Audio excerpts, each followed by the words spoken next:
Au nom du Père, du Fils et du Saint-Esprit. Amen. Mes très chers frères et sœurs,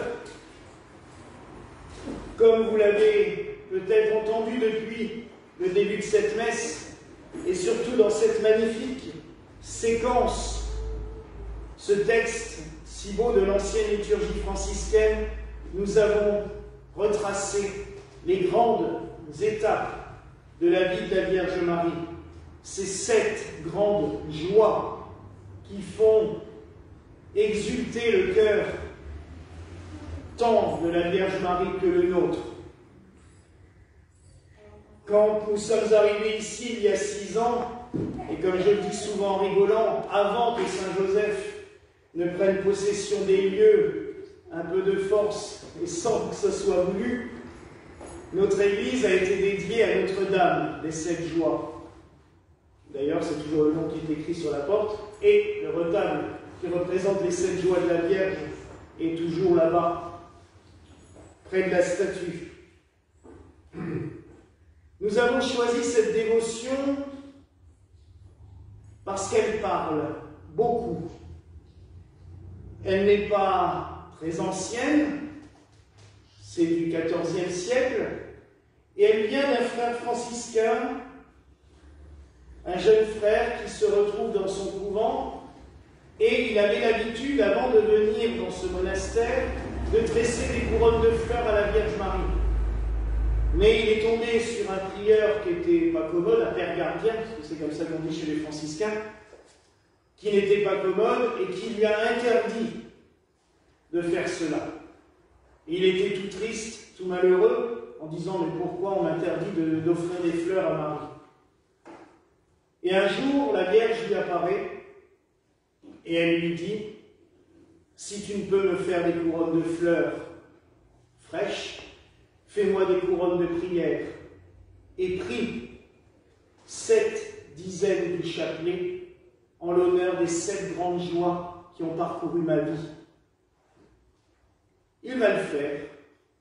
Et cette dévotion va devenir très courante chez les franciscains, au point même que certaines communautés franciscaines n'ont pas un chapelet de 5 dizaines, comme nous en avons toutes et tous, mais un chapelet à 7 dizaines. D'ailleurs, il y en a un dans les mains de la statue de la Vierge. 7. Quel chiffre symbolique! On le retrouve partout. Les 7 jours de la création, les 7 planètes, les 7 dons du Saint-Esprit. La septaine sacrée revient partout. Dans l'Ancien Testament, le chandelier à 7 branches symbolisait justement la présence de Dieu, la Shekinah, sa présence parmi les hommes. Dans la liturgie, le chandelier à 7 branches, par la suite, est devenu le symbole des 7 dons du Saint-Esprit. C'est pour cela que lors des grandes célébrations qu'on dit pontificales, l'évêque a aussi 7 cierges sur l'autel. Les très grandes fêtes comme Pâques, Noël, l'Assomption et tout ça, nous l'avons aussi. C'est aussi pour cela qu'à Rome, quand les papes célèbrent correctement, ils ont 7 cierges qui précèdent la procession d'entrée. On le voit aussi à Notre-Dame de Paris. Quand elle était encore en fonction, l'évêque de Paris était souvent précédé par les 7 cierges. La septaine sacrée. C'est la présence de Dieu en nous. Et on a remarqué avec le temps, de nombreux franciscains et d'autres personnes élevées spirituellement ont vu qu'en priant les 7 joies, en méditant sur ces 7 joies de la Vierge, tout à coup, on sent comme la présence de Dieu qui se personnifie en nous. Et c'est ce qui est symbolisé sur les tableaux là-bas. Vous commencez en haut à droite avec l'Annonciation, puis la visitation à Élisabeth, la Nativité, la visite des rois mages, Jésus qui est retrouvé au temple en train d'enseigner au docteur du temple, la résurrection et l'Assomption de Marie. Si on médite sur ces mystères, arrive à la présence de Dieu qui se forme. Parce que tout est relié. J'ai oublié dans la Septaine sacrée les 7 archanges qui se tiennent sans cesse en présence de Dieu. L'Annonciation. Quelle vertu pouvons-nous trouver dans l'Annonciation? L'abandon total à la volonté de Dieu. C'est ce que Marie a fait. Se donner totalement à Dieu. Que sa volonté soit faite. Qu'il me soit fait selon sa parole. C'est ce que Marie dit. Est-ce que nous laissons la volonté de Dieu se faire en nous? Logiquement, on me dirait en tant que prêtre, je devrais. Mais on ne le fait pas toujours. Parce que des fois, on a du mal à la ressentir ou à l'entendre. Demandons à Dieu et à la Vierge Marie en ce jour que sa volonté puisse se faire comprendre. La visitation à Élisabeth. Ce n'est pas juste une rencontre entre 2 cousines qui sont contentes de se retrouver.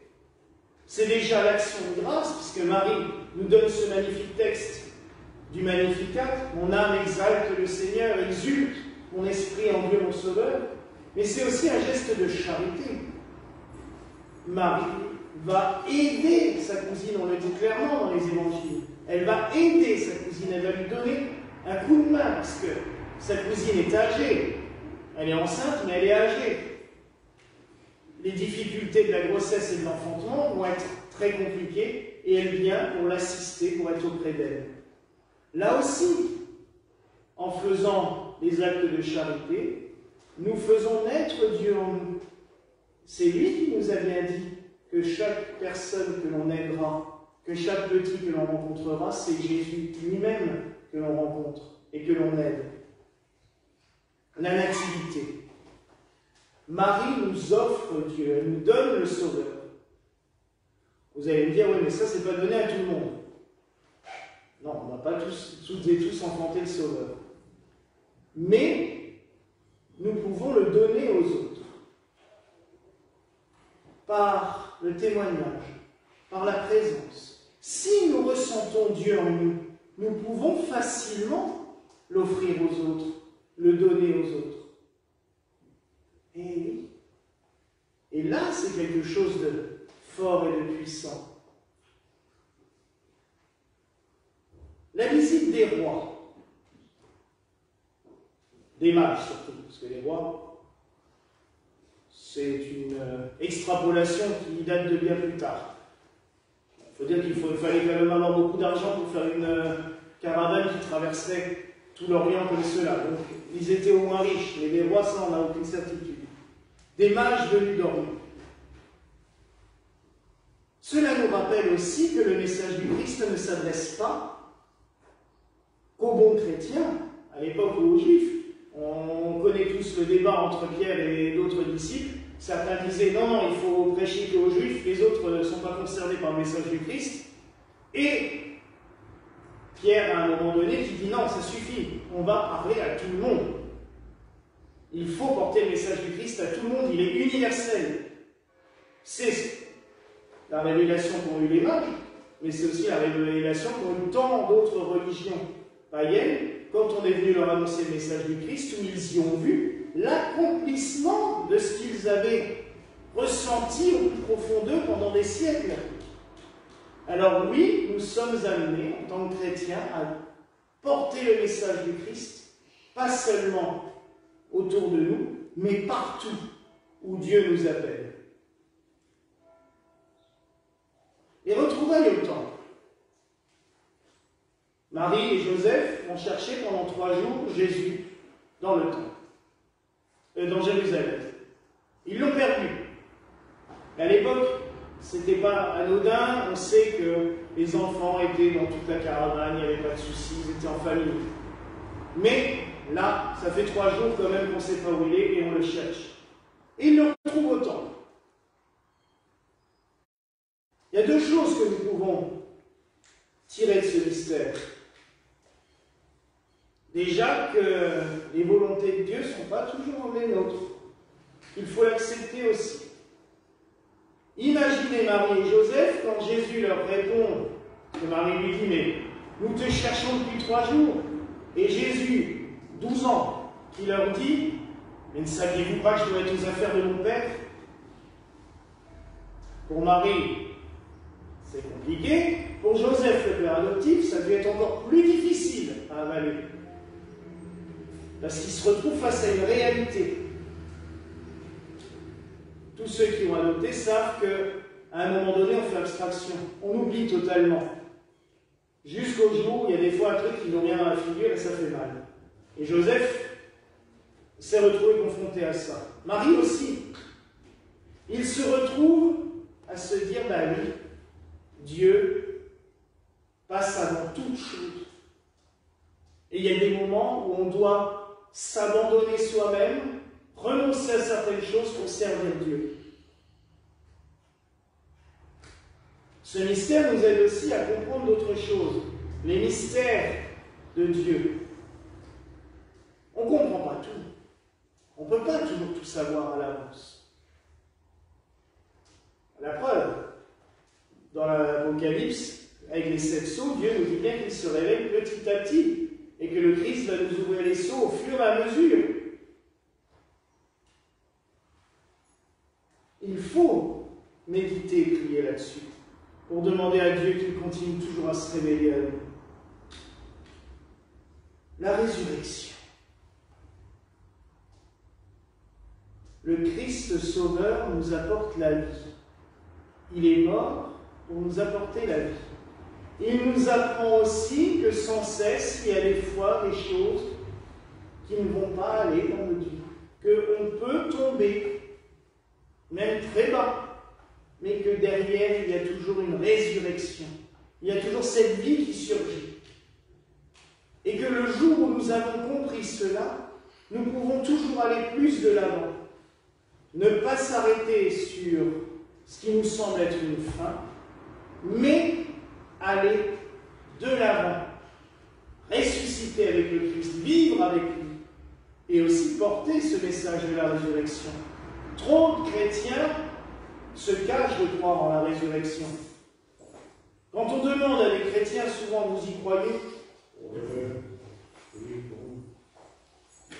Ben non. C'est la notion fondamentale du chrétien, croire que le Christ est ressuscité pour nous donner la vie, et aussi pour nous apporter à toutes et tous la résurrection finale. C'est ça qui est important. Et c'est là où nous finissons sur le dernier mystère. Marie aux cieux. L'Assomption, que nous venons de célébrer il y a quelques semaines, 2 semaines, et la royauté de Marie, que nous avons célébré dimanche dernier. Reconnaissons Marie comme mère et comme reine. Elle est puissante au ciel, elle intercède pour nous.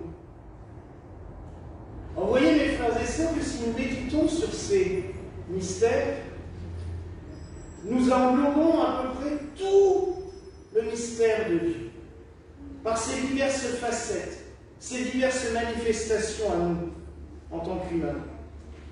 Et quand nous aurons fait grandir cette septaine sacrée en nous, à la Shekinah, la présence de Dieu se fera en nous.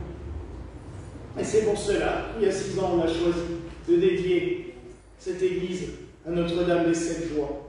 C'est aussi pour cela que le petit jardin en bas est dédié aux 7 joies, aux 7 douleurs et aux 7 joies de Saint-Joseph, parce qu'elles sont liées. C'est quasiment les mêmes, d'ailleurs. Elles sont reliées. Méditez et méditons tous ensemble sur ces mystères divins pour que Dieu se manifeste en nous, que son Esprit Saint se communique en nous par ces 7 dons, que nous puissions ressentir en nous ce royaume des cieux où les 7 archanges sont sans cesse devant la gloire de Dieu, où les 7 candélabres brillent devant l'agneau immolé. Et là, oui, nous ressentirons au plus profond de nous la sainte présence de Dieu. Cette sainte présence que notre Père Saint Tugdual avait ressentie pendant plus d'1 mois, sans discontinuer dans son ermitage. Cette sainte présence qu'il a tant cherché à nous enseigner, que nous essayons de transmettre aussi. Oui, mes frères et sœurs, célébrons Notre-Dame des 7 joies et demandons-lui d'intercéder sans cesse auprès de Dieu pour qu'il se manifeste à nous en permanence et que nous le ressentions au plus profond de nous. Voilà la grâce que je nous souhaite en ce jour au nom du Père, du Fils et du Saint-Esprit. Amen.